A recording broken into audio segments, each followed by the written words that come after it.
इस कार्यक्रम की पुण्यार्चक हैं निवेदक सकल दिगंबर जैन समाज, सतना, मध्य प्रदेश। हमारे लिए कहीं कोई दिक्कत नहीं है। हम दुनिया में होने वाली हाहाकार को देख रहे हैं, लेकिन उस हाहाकार को देखते हुए भी हम अपने लिए क्या सोच सकते हैं? तो एक आदमी तो वो होगा जो सोचेगा भाई जिसको मरना है मरे, जिसको मारना है मारे, अपनी तो जिंदगी आराम से चल रही है। एक तो ये सोचने का तरीका होता है। या तो ये सोच लो, या फिर ये भी सोचा जा सकता है कि कितने लोग इस तरह से मर रहे हैं, मरते हैं, और इस तरह की मृत्यु के शिकार हम भी हो सकते थे, हो सकते हैं। अगर मर भी गए तो मरने से पहले हमने क्या ऐसा कर लिया कि हमें उस मरने के बाद कुछ हमारे साथ अच्छा होकर के चला जाए? मरने से पहले हमने ऐसा क्या कर लिया कि हमें अपनी मृत्यु का अफसोस न हो कि हम मर गए और कुछ कर नहीं पाए? ये विचार कौन कर सकता है?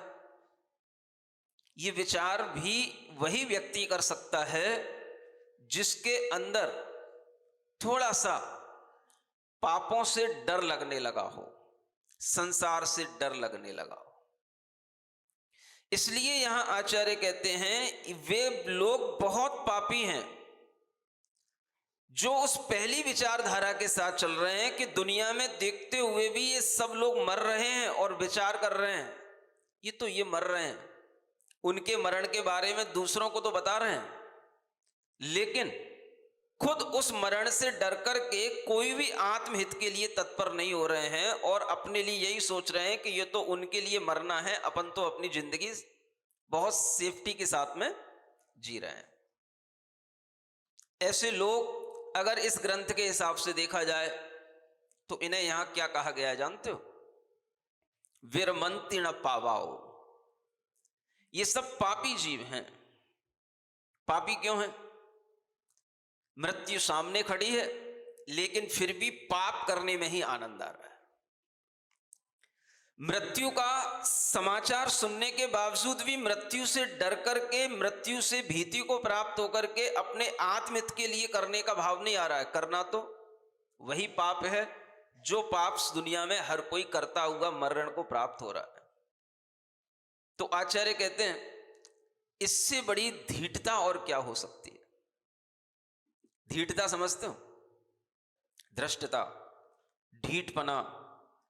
ढीठ कहते हैं कि जिसको कुछ भी कहा जाए और उसे कुछ भी फर्क ना पड़े तो कहते हैं भाई ये तो बहुत बड़ा ढीठ आदमी है, उससे कुछ भी समझाने से कोई मतलब नहीं है, कितना भी इससे कुछ कहो इससे कोई फर्क पड़ता नहीं है। यही शब्द यहां इस्तेमाल किया गया। दुनिया में मरने वाले लोगों को देख करके भी अगर आप अपनी आत्मा को कुछ नहीं समझ रहे हो, अपनी ही आत्म तत्व की प्राप्ति के लिए कोई उपाय नहीं कर रहे हो, पापों से दूर नहीं हो रहे हो, तो आचार्य कहते हैं ऐसे मनुष्यों की धृष्टता को धिक्कार हो, इनकी धीटता को धिक्कार हो। ये धीटता ही है जो हमें हर तरह से समझाने के बावजूद भी कुछ समझने नहीं देती, उसका नाम धृष्टता कहलाती है, धीठपना कहलाता है। जैसे बच्चे को मां समझाती है कि बेटा चोरी नहीं करना, और वह बच्चा नहीं मानता है तो वह चोरी कर ही लेता है। ऐसे बहुत से बच्चे होते हैं, आपने देखा होगा कि उनसे जिस कार्य के लिए मना करें वह चोरी छुपे हुए काम करते हैं। चोरी भी करते हैं, झूठ भी बोलते हैं, बुरे काम भी करते हैं, और जितना उनसे मना किया जाए वह काम उतनी उस्तादी के साथ और करने की कोशिश करते हैं। उन बच्चों के लिए वह मां जब ये समझ लेती है कि इस बच्चे को मेरी बात समझ नहीं आ रही है, तो उन बच्चों को एक टाइटल दिया जाता है, ये तो ढीठ हो गया महाराज, ये किसी की नहीं सुनता, आप ही संभाल लो इसको, अगर मेरी नहीं सुनता तो आप संभाल लो। अगर वो ढीठ हो गया तो किसी की नहीं सुन सकेगा, महाराज की भी नहीं सुन सकेगा, आपकी भी नहीं सुन सकेगा। अब ये ढीठपना आता कहां से? जब किसी के अंदर कोई भी गलत काम करने की आदत पड़ जाती है और वह अपनी ही आदत से मजबूर होता है कि मुझे ये गलती जरूर करनी है क्योंकि इसमें मुझे अच्छा लगता है, तो यही गलती उसे बार बार जब रिपीट करने में आती है तो यही उसको ढीठ बना देती है। गलती को अगर आपने सुधारा नहीं, गलती पर अगर आपने विचार किया नहीं और उस गलती पर आपने विजय प्राप्त करने की कोशिश नहीं की, तो वह गलती आपको धीरे धीरे ढीठ बना देगी। और ऐसा ढीठपना जब आ जाता है तो वह एक गहरा संस्कार पड़ जाता है, फिर उसको समझाने से कोई फर्क नहीं पड़ता है और उसके लिए किसी भी तरह का उपाय आप करोगे, उस उपाय से उसके अंदर कोई भी परिवर्तन होने का कोई भी चांस नहीं रहता है। यहां आचार्य कह रहे हैं, इन संसार के लोगों की ढीठता तो देखो, कितने लोग मरते हैं, सब देख रहे हैं, लेकिन फिर भी कोई इस संसार से हटने की कोशिश नहीं कर रहा है, संसार से दूर जाने की कोशिश नहीं कर रहा है, अपने अंदर संसार से विरक्त होकर के अपनी आत्महित करने की प्रवृत्ति नहीं कर रहा है, अपने आप को 5 पापों से बचाने की चेष्टा नहीं कर रहा है, और सब कुछ देखते हुए भी वह वही पाप की चेष्टा कर रहा है, वही संसार में मग्न है। इससे बड़ी धीठता और इन संसारी जीवों की क्या हो सकती है। अगर आप इस उपदेश को थोड़ा समझें तो ये समझ सकते हैं कि संसार में हमेशा धीठ लोग मिलेंगे ही, क्योंकि शास्त्र भी हमेशा रहेंगे ही, उपदेश भी हमेशा होंगे ही, और धीठ लोगों के समक्ष ही उपदेश होंगे, तभी ये धीठ लोगों के लिए उपदेश कहे जाएंगे। आज से 50 वर्ष पहले भी अगर कोई शास्त्र पढ़ा रहा होगा, ये वैराग्य शतक पढ़ रहा होगा, तो किनके सामने पढ़ रहा होगा? बोलो वो भी धीठ लोगों के सामने पढ़ाया जा रहा होगा। आज भी अगर ये वैराग्य शतक पढ़ाया जा रहा है तो किनके सामने पढ़ाया जा रहा है? धीठ लोगों के सामने पढ़ाया जा रहा है। अब आप सोचो कि अगर ये वैराग्य शतक धीठ लोगों के लिए है और धीठ लोगों को ही धिक्कार भी किया जा रहा है और उन्हीं के सामने पढ़ाया जा रहा है, तो इसको पढ़ाने से फायदा क्या है?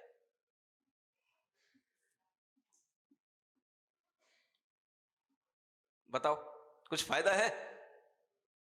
कि बेवजह ये परिश्रम हो रहा है, रोजाना का एक शेड्यूल बना रखा है, महाराज को बोलना है और हमें सुनना है, ये भी एक आदत सी बना रखी है, ऐसा लगता है। अगर इस आदत को कहीं ब्रेक किया जाए तो क्या होगा? चैन पड़ेगी? किसको? आपको कि हमको? कहीं ऐसा तो नहीं कि मेरे को भी ये बोलने की आदत पड़ गई हो कि मुझको चैन ना पड़ता हो तो मैं आकर के बैठ जाता हूं मैं बिल्कुल फिक्स टाइम पर है? किसको चैन नहीं पड़ेगी बताओ? किसी को सुनने में चैन नहीं पड़ती तो किसी को सुनाने में भी चैन नहीं पड़ती, ऐसा भी समझना तो पड़ेगा। किसी को उपदेश देने में चैन नहीं पड़ती तो किसी को उपदेश सुनने में चैन नहीं पड़ती। हमें लगता है अगर आचार्य भी लिख रहे होंगे तो उन्हें भी पता होगा कि हम ढीठों के लिए लिख रहे हैं, लेकिन फिर भी उन्हें चैन नहीं पड़ी तो उन्होंने ढीठों के लिए लिखा और ढीठों को धिक्कार भी किया। ऐसा नहीं है, उन ढीठों में हम भी शामिल हैं, उन ढीठों में आप भी शामिल हैं, उन ढीठों में हम भी शामिल हैं। और दुनिया में जब तक हम रहेंगे, जब तक हमारे अंदर वैराग्य की, चारित्र की परिपूर्णता नहीं हो जाएगी, तब तक ये ढीठपना हमारे अंदर भी बना रहेगा। ये परिपूर्णता होने पर ही ये कहा जाएगा भाई अब बोलना बंद करो। जब हमें ढीठता ज्यादा दिखने लग जाए और ये महसूस होने लग जाए कि भाई ज्यादा समझाने से कोई फर्क नहीं पड़ता है, तो आचार्य भी सोचते हैं अब क्या करो, बोलना बंद करो, उपदेश देना बंद करो। तो वो खुद कहते हैं मामा जंपे बहुअम अब बहुत ज्यादा मत बोलो। सुन रहे हो? अभी शतक पूरा नहीं हुआ है। अब उन्हें लग रहा है कि बस 75 हो गए हैं, 25% काम और बचा है। अब उन्होंने अपने मन में सोच लिया है कि भाई बोलना कम करो, बोलना बंद करो, और बोलना कम करते करते भी 25 गाथा लिख जाएगी। नहीं समझ आया? 3/4 हिस्सा चातुर्मास का निकल गया है, 1/4 बचा है। आज से भी हम स्पीड कम करेंगे, बोलना कम करेंगे, तो भी वो पूरे कम कम बोलते बोलते दिवाली आ जाएगी। लेकिन कहना पड़ता है, क्या करें? ज्यादा मत बोलो, ज्यादा मत समझाओ, ज्यादा मत किसी से कुछ कहो, क्योंकि उससे भी कभी कभी ढीठपना बढ़ता जाता है। बच्चे को अगर ज्यादा उसी बात पर जोर दिया जाए, ज्यादा किसी बात के लिए रोका जाए, तो बच्चा वही गलती और ज्यादा समझदारी से करने लग जाता है। वो सोचता है कि मुझे रोजाना मना किया जाता है, चोरी नहीं करना बेटा, चोरी नहीं करना, तो ठीक है, अब चोरी तो करेंगे, लेकिन तुम्हें पता नहीं पड़ेगा कि चोरी कैसे करेंगे। अब चोरी हम घर में नहीं करेंगे, चोरी अब हम बाहर करेंगे। चोरी तो करना है। किसी से कहा जाए झूठ मत बोलना, झूठ मत बोलना, तो वो कहता है कि ठीक है झूठ नहीं बोलेंगे, तुमसे बिल्कुल नहीं बोलेंगे, लेकिन जिससे भी बोलेंगे उससे बिना झूठ बोले हम रहेंगे नहीं। तो जब किसी के अंदर इस तरह की धीटता आने लग जाती है, तो आचार्य कहते हैं अब समझाओ नहीं, रुक जाओ, बोलना बंद करो, चुप हो जाओ। तो वही यहां पर बात आ रही है, मां मां जंप बहुयम, मत बोलो मत बोलो मत बोलो। अभी यूं कहा जा रहा बहुत मत बोलो, मतलब थोड़ा बोलो। क्यों कहा जा रहा है ऐसा? क्योंकि उन्हें पता है कि इन ढीठों के बीच में से ही कोई ना कोई एक आध निकल आएगा जो आत्महित की ओर तत्पर हो जाएगा। जब भी निकलेगा तो कहां से निकलेगा? ढीठों में से ही निकलेगा ना। लोग आत्म कल्याण करेंगे तो मोक्ष से आके तो नहीं करेंगे, कहां से करेंगे? जो संसार में है वही तो करेंगे। और संसार के लोगों को समझाने के लिए हमेशा इस तरह के प्रयास करते रहने पड़ेंगे। जिनको जिस तरह का समझ में आ रहा है उनको उस तरह का लाभ हो रहा है। अब वह लाभ एकदम से दिखाई दे जाए वो संभव नहीं है। मरना तो एक साथ हो सकता है, लेकिन वैराग्य एक साथ कभी किसी को नहीं होता। और वो काल, वो समय भी नहीं है कि एक साथ 100 आदमी, 50 आदमी, 200 आदमी वैराग्य को प्राप्त हो जाएं। नहीं समझ में आ रहा है? ऐसा कभी हो सकता है?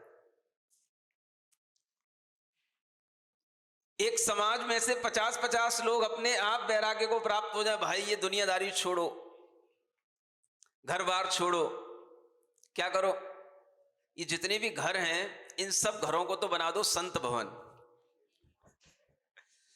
या व्रती भवन, और इनमें ही खुद रह करके इस तरह से रहो कि भाई अपने को लगे कि भाई हम दूसरे के घर में रह रहे हैं। यह भी एक वैराग्य का तरीका हो सकता है। अगर मान लो आपको घर त्यागने में कठिनाई होती है, कोई बात नहीं, आप 10 लोग मिलकर के ऐसा एक माहौल बना सकते हो, भाई मेरे घर में तुम रह लेना, तुम्हारे घर में हम रह लेंगे, और घर किसी के नहीं है। तो घर से विरक्ति हो जाएगी, और घर में रह करके क्या करना? भाई सभी लोग अपन व्रतों का पालन करते हैं, पापों से बच करके बिल्कुल व्रत प्रतिमा लेकर के हम यहां पर पूरा का पूरा एक दूसरे का सहयोगी बन करके हम धर्म करते हैं। ऐसे 10-20 लोग एक साथ करने का अपने साथ में एक माहौल नहीं बना सकते? बना सकते हैं अगर चाहें तो। जैसे हम दुनिया में देखते हैं लोग हजारों हजार एक साथ मर सकते हैं, लेकिन हजारों हजार लोग एक साथ धर्म करने को तत्पर नहीं होते। पाप से दूर हटने को तत्पर नहीं होते, लेकिन अगर होना चाहे तो हो सकते हैं। भाई हमें जितना जीवन मिला है, अब हम उस जीवन को पापों से बच करके गुजारेंगे, व्रतों के साथ गुजारेंगे, और ऐसा करने के लिए जो भी हमें एक दूसरे का सहयोग करना पड़ेगा, हम एक दूसरे के सहयोगी बनेंगे और एक दूसरों के व्रतों के हम पूरक बनेंगे, लेकिन हम इस पाप से बच करके अब शेष जीवन जिएंगे। अगर मान लो हजारों लोगों में से 10-20 लोग भी निकल आते हैं तो ये भी उपदेश की सार्थकता हो जाती है। और ये लोग कहां से निकलेंगे? ये इन्हीं ढीठों में से निकलेंगे,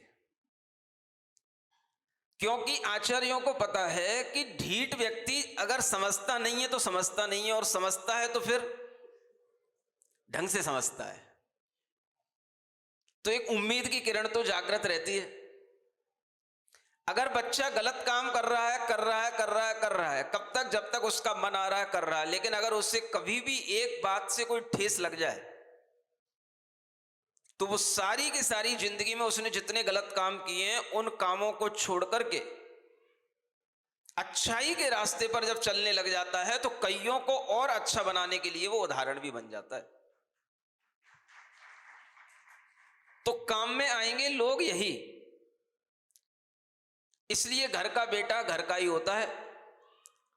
बेटा चाहे झूठ बोले, चाहे चोरी करे, चाहे परिग्रह रखे, चाहे कितनी भी हिंसा करे, आखिर बेटा किसका है? बेटा तो अपना ही है। इसी तरह से आचार्य जब जिनवाणी के माध्यम से उपदेश देते हैं तो इन ढीठों के बीच में उपदेश देते हुए भी यही विचार करते हैं कि इन्हीं में से वो बेटा निकलेगा। कोई ना कोई बेटा होगा जो क्या करेगा? इन उपदेशों को ग्रहण करके अपने अंदर एक परिवर्तन लाएगा, और ये ढीठों में से ही संभव है। और जब ये परिवर्तन आएगा तो वह परिवर्तन कईयों के परिवर्तन का कारण बन जाएगा।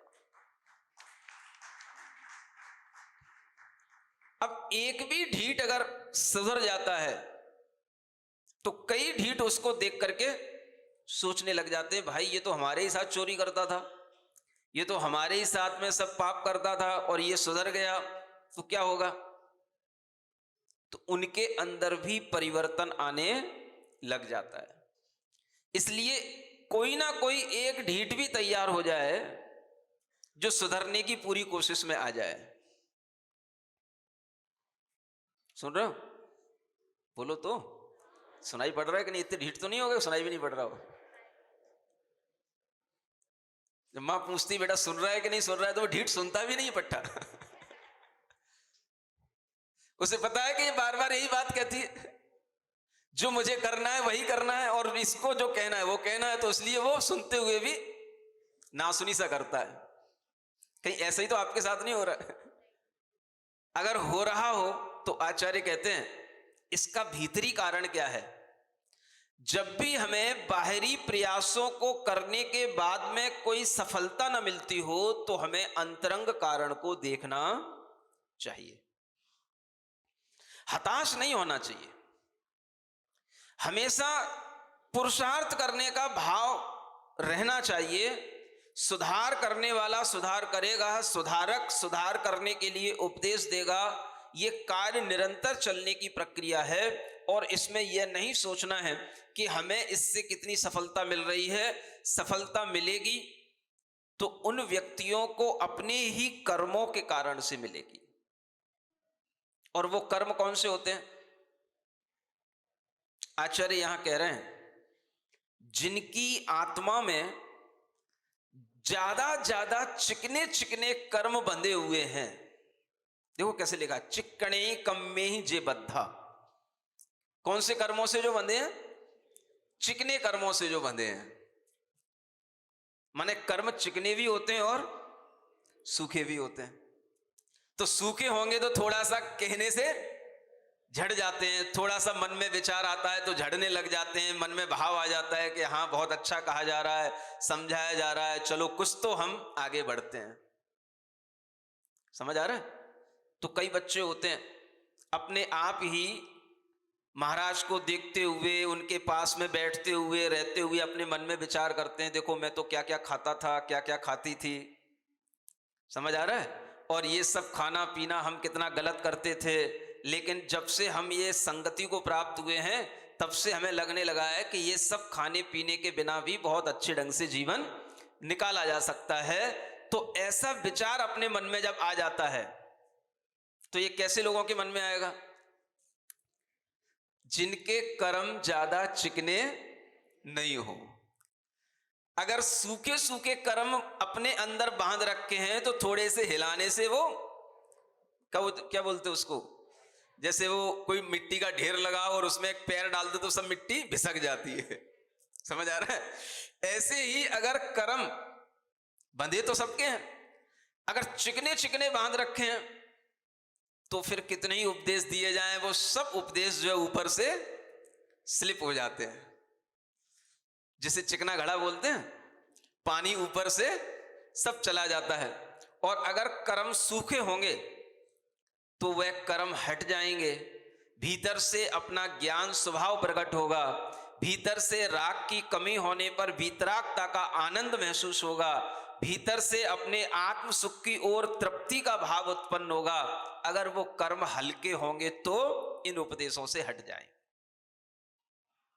चिकने होंगे तो उपदेश देने वाला ही हट जाएगा। तो आचार्य कहते हैं कि इन सब जीवों के लिए जो चिकने कर्मों से बंधे हुए हैं, इनके लिए ज्यादा मत बोलो। किनके लिए ज्यादा मत बोलो?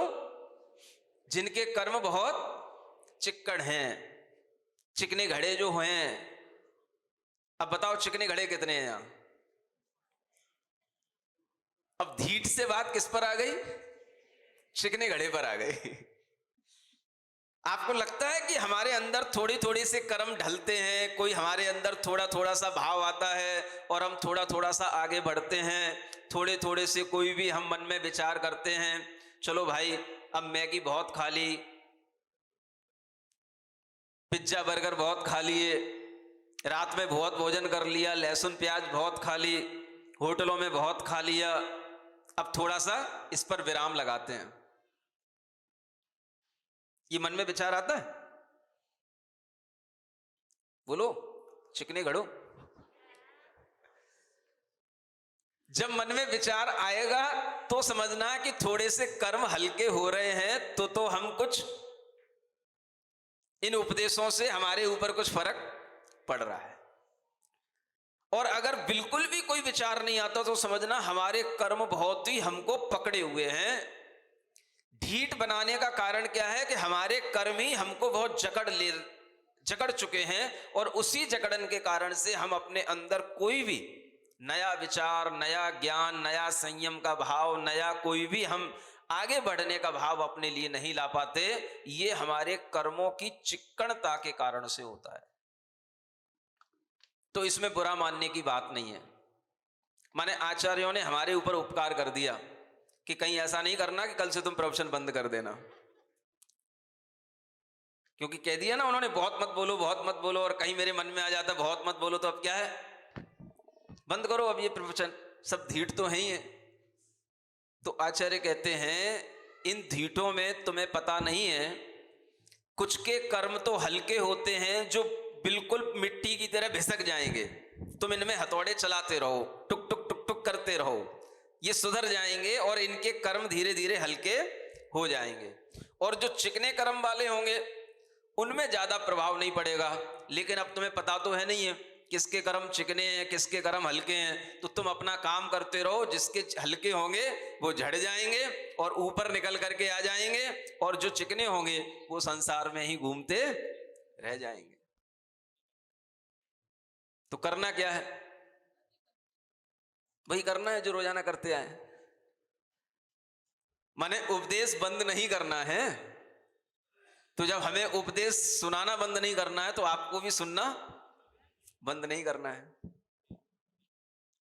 अब इन्हीं चिकनों में से किसी के लिए वह उपदेश हित का होगा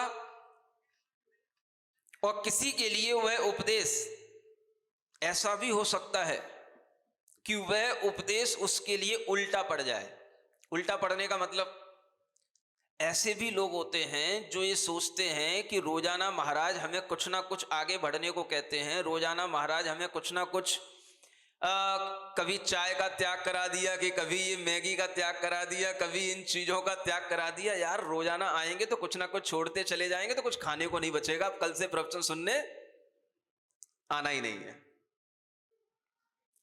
सुन रहे हो? तो उनके लिए ये उपदेश क्या हो गए? गुणकारी नहीं हुए, क्या हो गए?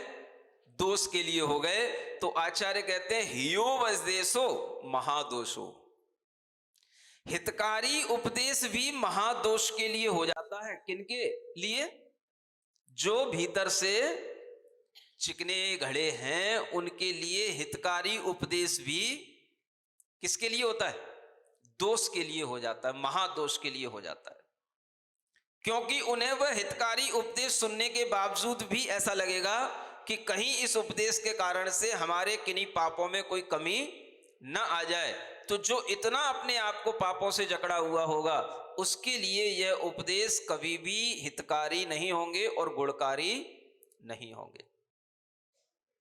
कम से कम इतना तो लगता है कि ये जितने भी लोग यहां सुन रहे हैं, चाहे वो कुर्सियों पे बैठे हों, चाहे वहां मुड़गारियों पे बैठे हों, चाहे यहां ये सामने बैठे हों, ये उपदेश सुनने में डरते तो नहीं है। इतना तो पक्का है कि ये इतने ढीठ तो हो गए हैं कि इनके लिए ये उपदेश महादोष का कारण नहीं है। क्यों? ये देखो बच्चियों की भी लाइन बैठी हुई है समझ में सबको आता है। और कई बच्चियां इनमें से ऐसी हैं जो धीरे धीरे कोई ना कोई संकल्प ले जाती हैं, कोई ना कोई त्याग कर लेती हैं और अपने आप मेरे कान में बता जाती, महाराज अब हम मैगी का त्याग कर दे रहे हैं, अब हम बर्गर का त्याग कर दे रहे हैं, अब हम लिपस्टिक का त्याग कर दे रहे हैं। ऐसी भी बहुत सारी बच्चियां हैं जो यहां सामने बैठी हैं। इसका मतलब है कि उपदेश सुनने में डर किसी को नहीं है। और डर इसलिए नहीं है क्योंकि भीतर हमारे कर्म बहुत ज्यादा चिक्कड़ नहीं है, हिलते तो हैं। और हमें ये उपदेश कभी भी ऐसा नहीं लगता कि इससे हमारा अहित हो रहा हो या इससे हमारा नुकसान होगा। अगर ऐसा नहीं लगता है तो आचार्य कहते हैं ये उपदेश आपके लिए हितकारी उपदेश है, हितोपदेश है। और हितोपदेश की यही पहचान है कि वो आपके लिए दोष रूप ना लगे, आपको उनसे द्वेष उत्पन्न ना हो। तो ये उपदेश कैसे है? हितोपदेश है। तो आपको अब ये समझ में आ जाना चाहिए कि हमें यहां पर जो उपदेश दिया जा रहा है वो हमारे लिए कैसा है? हितोपदेश है कि अहितोपदेश है? हितोपदेश। क्योंकि इन उपदेशों को सुनकर के हमारे अंदर कोई उपदेशों से द्वेष उत्पन्न नहीं हो रहा है, दोष उत्पन्न नहीं हो रहे हैं, बल्कि हम गुणों की ओर ही आगे बढ़ रहे हैं। इसलिए अगर ये उपदेश हितोपदेश हैं तो फिर ये श्रृंखला रोकी नहीं जाएगी और ये हितोपदेश चलते रहेंगे जब तक कि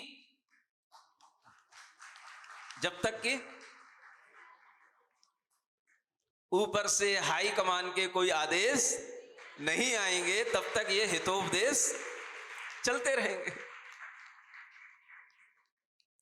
अब वो हाई कमान के आदेश कब आएंगे, कैसे आएंगे?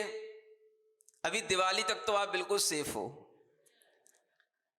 बीच में कभी ऐसा नहीं होगा कि आपको खाली करने को कहा जाए कि भाई जैसे इजराइल ने कह दिया गाजा पट्टी खाली कर दो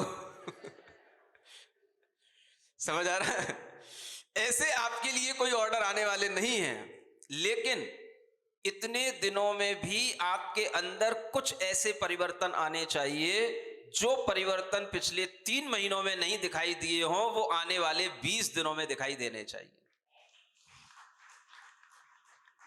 सुनते सुनते, ठोकर लगते लगते, चोट लगते लगते, थोड़ा सा तो वह कर्म कटते कटते कुछ अगर कट रहे हों तो अपने जीवन में उन बुराइयों को छोड़ने के लिए अपने अंदर अच्छे अच्छे संकल्प लेने का भाव अवश्य करना चाहिए। जितनी हमारे पास में अच्छी सहूलियत है उन सहूलियत के अनुसार हमें व्रत संयम के क्षेत्र में भी आगे बढ़ने का प्रयास अवश्य करना चाहिए। अगर आप ऐसा नहीं करोगे तो आप समझना कि आप भीतर से बहुत ढीठ हो, आपके कर्म बहुत चिकने हैं, और अगर आप ऐसा कर पा रहे हो तो इसका मतलब है कि कहीं ना कहीं हमने कर्मों पर भी अपनी धाक लगा दी है। माने एक बार अगर हमने उन कर्मों पर चोट पहुंचा दी तो इसका मतलब है कि हमें जगह मिल गई है, हम उन कर्मों को अब हिला सकते हैं। अगर एक बार भी आपके अंदर ऐसा साहस आ जाएगा तो ये साहस आपका दिन प्रतिदिन बढ़ते हुए आपको संसार के दुखों से मुक्त करेगा और आपको कर्मों से भी हल्का बनाएगा। तो आचार्यों के ये सभी उपदेश इसीलिए हैं, हम अपनी आत्मा का हित करें, कर्मों से अपनी आत्मा को हल्का करें, अपने अंदर जो बंधन हैं लोभ के, कसायों के, पापों के, उन बंधनों को हम खुद ब खुद तोड़ने की कोशिश करें और हम अपने अंदर इस तरह की शक्ति अर्जित करें कि हम देख रहे हैं संसार में सब लोग मर रहे हैं, लेकिन हम ऐसी शक्ति अर्जित करें कि मरने से पहले हम पाप करके नहीं, पुण्य करके, धर्म करके मरण को प्राप्त हों, ताकि हमारा मरण होने के उपरांत भी आगे का जीवन सार्थक बने, अच्छा बने। इस तरह का अगर हम विचार करते हुए अपना जीवन आगे निकालते हैं तो आगे के दिनों में आपके अंदर कुछ अच्छे परिवर्तन दिखाई देने चाहिए। जो परिवर्तन हमने अभी तक नहीं देखे हैं वो देखने में आना चाहिए। समझ आ रहा है? अभी तो सिर्फ एक ही बात चल रही है, जिसको देखो भाई महाराज आपकी पिच्ची चाहिए, आपकी पिच्ची चाहिए, पिच्ची सबको चाहिए, पीछे कोई नहीं लगना चाह रहा। नए नए ग्राहक तो आ रहे हैं, बहुत बढ़िया बढ़िया ग्राहक भी आ रहे हैं, पिच्ची चाहिए, पिच्ची चाहिए।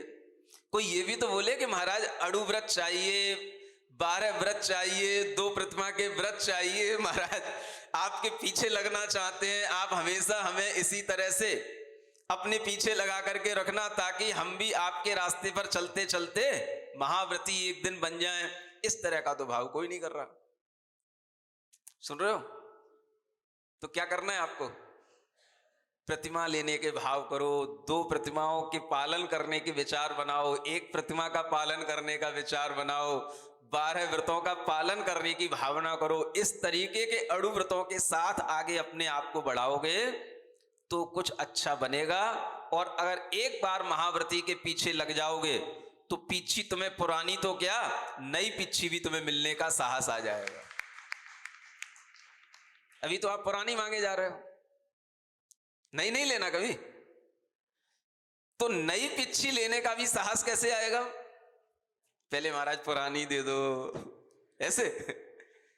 लेकिन उसके साथ भी अपने अंदर व्रतों के ग्रहण करने की शक्ति बढ़ाओ, इसी में आत्मा का हित है। इसलिए आचार्य यहां कह रहे हैं, देखो दुनिया में सब कुछ हम देख रहे हैं, कब हमारे ऊपर बिजली गिर पड़े, कब हमारे ऊपर घास गिर पड़े, कुछ नहीं कहा जा सकता। इसलिए मरने से पहले अच्छे कार्य करके बुद्धि पूर्वक अपने जीवन में इन पापों से बच करके अपनी बुद्धि को चलाओगे तो आपका ये जीवन सार्थक होगा। इसलिए आचार्य हमेशा कहते हैं कि अपने जीवन को सार्थक बनाने के लिए पापों से दूर हटो, व्रतों का पालन करो। ओम अरहम, ओम अरहम, ओम अरहम बोल, ओम अरहम। सभी कार्य की सिद्धि से तो पहले इसको, ओम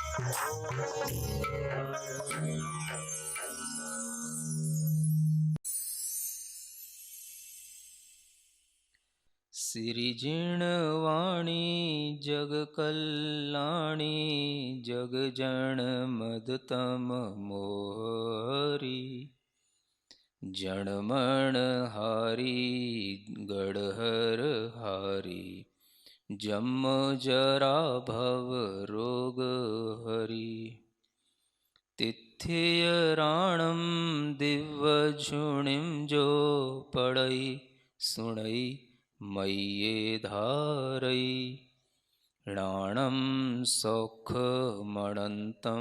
धर्य सासद मोक्ष पदम पावई सासद मोक्ष पदम पावई।